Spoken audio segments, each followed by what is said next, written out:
Huh? Hey, I'm tryna win. I'm tryna win in the 716 and I'm making it big. I wanna live. I think I'm ready to travel. I'm telling the world what it is. I cannot quit. I wanna watch all the replays, the relays, the races I did. I went and did it like Nike. I'm doing it. Training the city to know I'm the.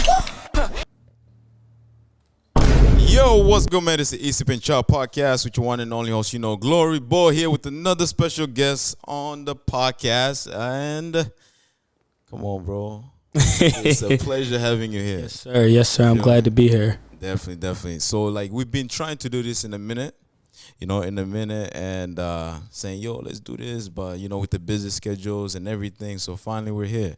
So, let's get this started. And before we start, though, go ahead and hit the subscribe button, man. Don't forget to like, comment, and also share this video as soon as you're done watching it. So go ahead and tell the people, bro, like your name, where you from, and also your social media handles. First and foremost, my name is Rodbrown. I was born and raised in Niagara Falls, New York. I'm 20 years old. For me, the whole party entertainment thing, it all came about my senior year. None of this was ever planned. I did a party my senior year. I did a birthday party, and it was crazy. I felt good. The people was there, and then going into the end of my senior year, I just had to figure out something other than basketball. What can I do that can make me money other than basketball? So I just started doing events inside my city. I started making new connections with artists, influencers. And from there, everything just took off. Everything just took off just like that. That's legit, bro. And also, for the people that want to follow you on your social media, though, what is your Instagram, your Facebook, so that way they can, keep track? You can follow me on Instagram at Rodbrown0. You can also follow my business page. It's MIAM Entertainment. That stands for Making a Movie Entertainment. Dope. I said Miami Entertainment. Yeah. It's still the same thing. Nah, that's a fact. Yeah. Nah, definitely. But yeah, man, I appreciate you for being here, bro. And also, before we actually even start, I want to introduce you to What's Poppin'. So this is Buffalo business, black-owned business, popcorn business. So you could grab one. Oh yeah. Yeah. So. What you saying for? I like to eat, man. I ain't turning down no food. You could literally just open it like this. Okay, yes, sir. So this is I don't even know what flavor is this, but we're gonna try it. We're gonna try it. This popcorn is nice. So if you like them, I'm put y'all on. You guys can purchase. You feel me? But yeah. Oh no, this raw. It's nice. Yeah, try this one, bro. That's raw. Let me see. They both raw. I'm going with this one though. This one, right? I got the more cheddar that I'm looking for. Yeah, I see this, man. I see this. Yeah. But yeah, man. So before we start though, I want to say this episode have been waiting for a minute. And the reason why I have you here is because you got motion, bro. You got you doing your thing.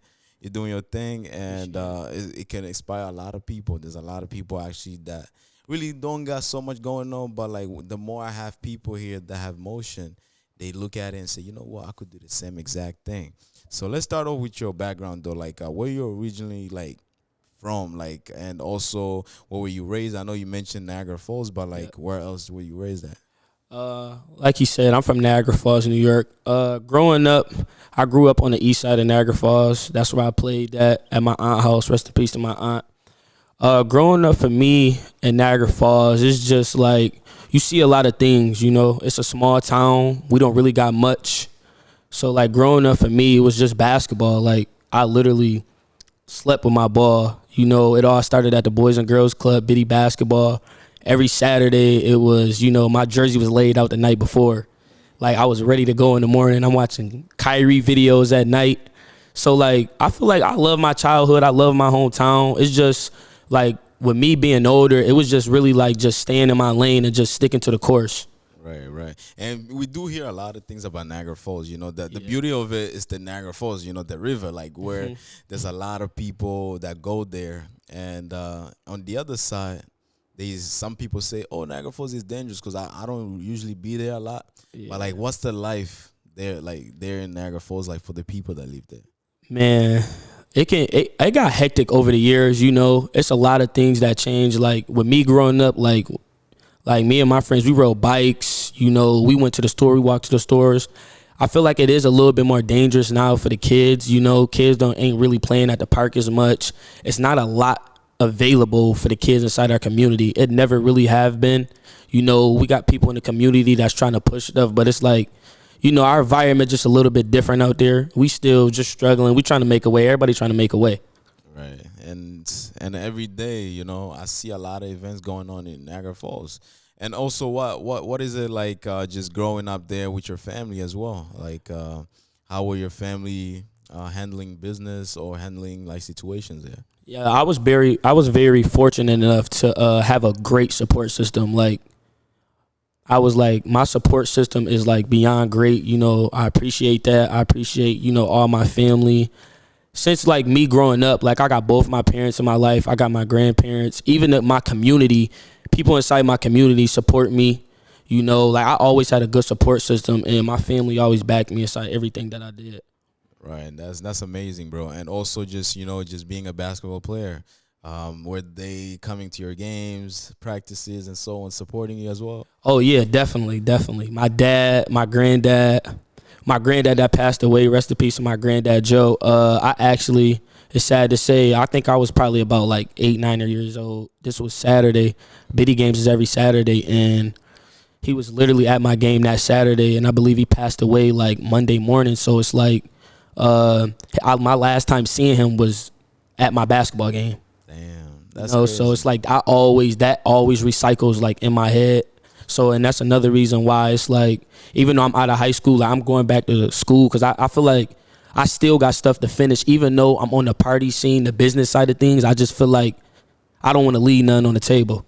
Nah, definitely, bro. I mean, you got so much to offer too, you know. And plus, when he passed away, did he always mention like, okay, I want to see you one day playing in the NBA and so on? Because, you know, it's a lot of role models in your life that tend to inspire you to continue playing your sport. Yeah, my granddad just was like, I was like he was like Batman and Robin. Even though I was so young, it was just like that was like my road dog. Like he taught me literally everything. You know, I grew up in the church, so I literally follow him everywhere. He taught me how to play the drums. It's just that bond and connection that you can have towards another male figure at such a young age. Like he literally showed me a lot of things. So I'm definitely appreciate him for that. And that's amazing, bro. Cause and when you hang around like people who are actually older than you, your grandfather, your father, you tend to consume a lot of wisdom. So was that like one part of it? Like he kept giving you a lot of wisdom, and that's why you're going in this direction? My granddad literally, he did not play no games. Like, listen, it was like, this is how this is done. This is how you got to do it.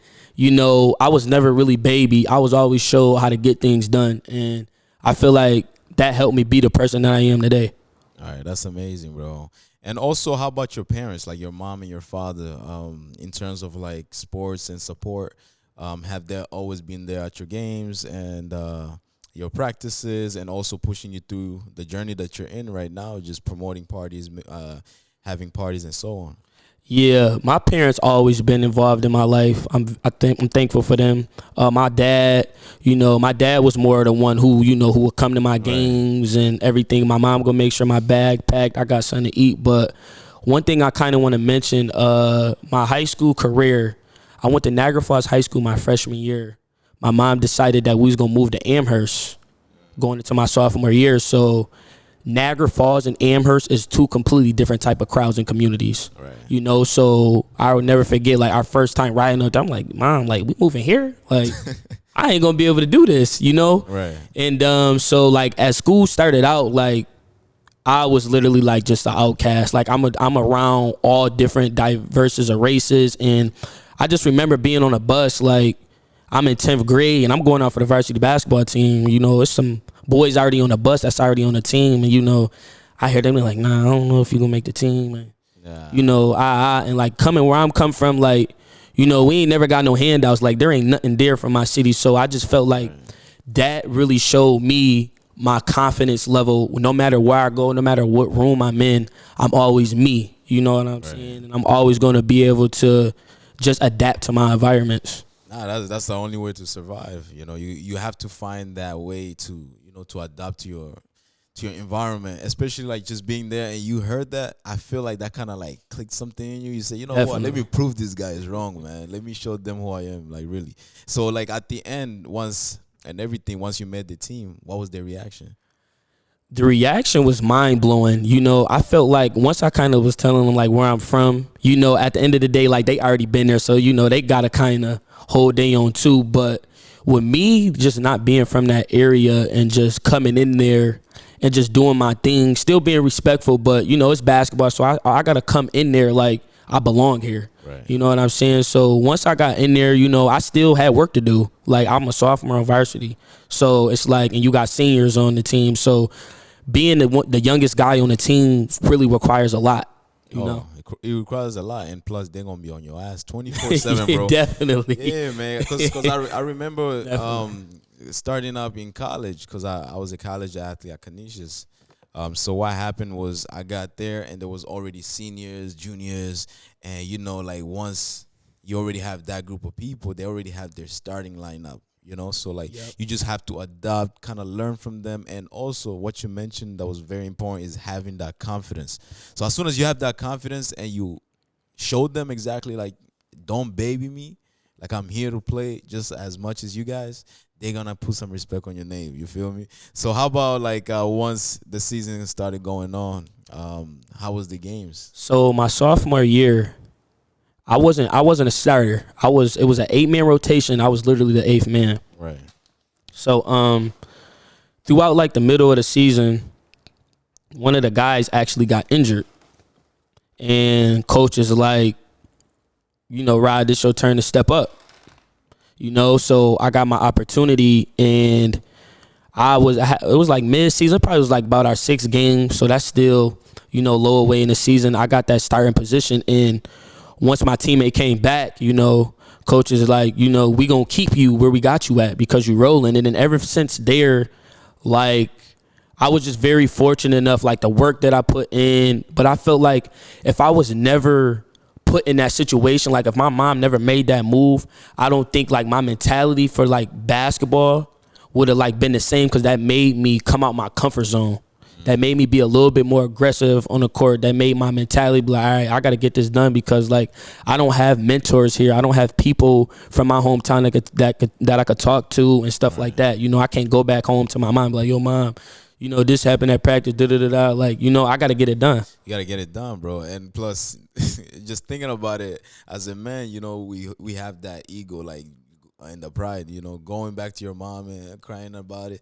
And plus, just coming from a black family, they're gonna tell you like, yo, shut up, man. Get back to the game. You know, you got this, you know. So there's no way to do that. You feel me? And so how about throughout the season as well? Did you ever experience any injuries or anything that kind of kept you away from the game as well or not? Nah, I didn't. My sophomore year, I really didn't experience no injuries. One thing, you know, me being at Sweet Home, we never made it to Buff State. So that's one thing that kind of held my grudges. I went back to the high school my senior year. So now if I could fast forward a little bit to my junior year was a pretty smooth year. You know, like I had high hopes for us. Once again, we didn't get to Buff State, but the thing that stood out the most is we actually played the Falls my junior year. We played them. We ended up losing. I actually know the coach, Carlos Bradbury, that's coaching. They're doing a very great job. One of my favorite coaches. He had actually, you know, spoke to my pops after the game, and, you know, they chopped it up. And realistically, I was already going back home my senior year. Right. So then, like, throughout that, I just felt like being that back in our hometown, I feel like I was needed. Like, I feel like everything came into play. Like my high school career, like I have no regrets in my high school career. I ended up going into my senior year. If you want to, you know, get to that, I got some stories for my senior year. You got some stories for the senior. I got some of my stories for All my right, senior let's year. actually get to the senior year. Okay. Let's actually get to the senior. So tell us about the senior. How was the experience throughout your senior year? First and foremost, I just want to let everybody know, like, basketball in Niagara Falls is like everything. Really? Like, if you on that team, you is put up to expectations. Like, we had old greats, Johnny Flynn, Doug, Paul Harris, and many more. Like, the list goes on and on. Like, we had a lot of people come out our city from basketball, and everybody know that. So I just felt like that year we lacked a lot of things, and I felt like that was the year for me to come in at home and really do what I needed to do. And also those people you mentioned, are they playing like somewhere like good, like in colleges or? Yeah, I believe some of them are still playing, and like 2 of them are playing overseas right now. Yeah, man, that's amazing. And what teams have you guys faced from like Niagara Falls and Buffalo area? My senior year, Yeah. we played St. Joe's. We played a lot of private schools out here, Nichols.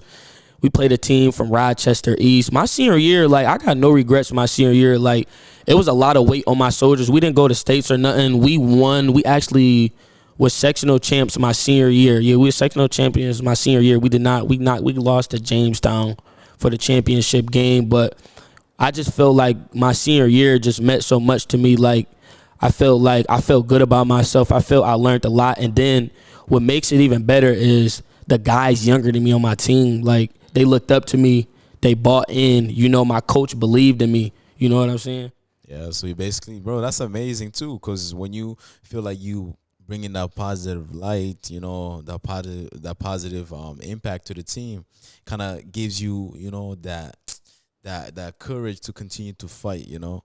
And how about let's talk now actually about your family more, you know. I wanna focus more on your life. And do you have any siblings, any brothers and sisters that you live with right now? Yeah, I only got one sibling. I only got one sister. She's 23 years old. So, you know, I wish I had a younger sibling, but unfortunately I am the younger sibling. So, yeah, me and my sister, I love my sister. I do anything for my sister. We got a great relationship. That's amazing, bro. And since you have a great relationship, how is it like right now that you guys are growing up? Like, are you guys still keeping in touch and making sure you check up on each other? Oh, yeah, me and my sister see each other a lot throughout the week. You know, we got our little arguments here and there. You know, that's my bigger sister. I be wanting to be bigger brother, but our relationship is like beyond perfect. Like, that's my sister. You know, I'm very fortunate, like, once again, to have a sister, to have a good support system, have a good family. Yeah, that's amazing, bro. When you do have that support system, that's why I tell a lot of people, man, once you have that family, you're blessed, beyond blessed. Because there's so many people that literally don't have 2 parents, that literally don't have no siblings. So, like, when you going through some stuff, like, who you gonna go speak to, you know? Because those are the only people that you can really, really trust the most. So now that we're getting closer to the end of part 1, my last question is, how do you manage to, you know, continue keeping that positive relationship with your whole family? Because there's a lot of people that tend to have a bad relationship with their family, but you mentioned that you have a great support system and so on. But, like, how do you manage to keep it? I think it's all just about the connection. You know, my family always supported me in anything that I do, and now since I'm like on the event entertainment side of things get a little bit more hostile, because a lot of people don't know, like, in being in the entertainment business, it requires a lot of money and investments, you know. So when I'm unsure about things, you know, I go to my mom about 99.9% of things. When it comes to investments, oh, mom, like, I want to make this move. Is this the right move right now? You know, sometimes she might be like, I don't know. Like, but one thing with my mom's going to make sure I got everything written down. She's going to make sure contracts are written. She's going to make sure everything is laid out on the table, and she sees things that I don't pay attention to. That's amazing, bro. Your mom is the secretary of the house. Oh, yeah. Yeah. She makes sure everything is taken care of. Gotta love Mom Dukes. And my grandparents, too. Both of my grandparents, my fathers, all my family. My grandparents is really like the backbone. You know, they gonna bring that love. They gonna build you up. You know, they gonna make sure you're good at all times. So, you know, they gonna give you that advice, too. So I'm thankful for them, too. Right. That's amazing, bro. But yeah, man, this is part 1. Stay tuned for part 2, man. So part 1 was more just about, you know, just your background, just a little bit. We talked more about basketball, but it's something that you love doing. So part 2, stay tuned. We're gonna get deeper into more of your business aspects. Yeah. All right, yeah, man. This is East Child Podcast. Don't forget to hit the subscribe button. Stay tuned for part 2. Let's go.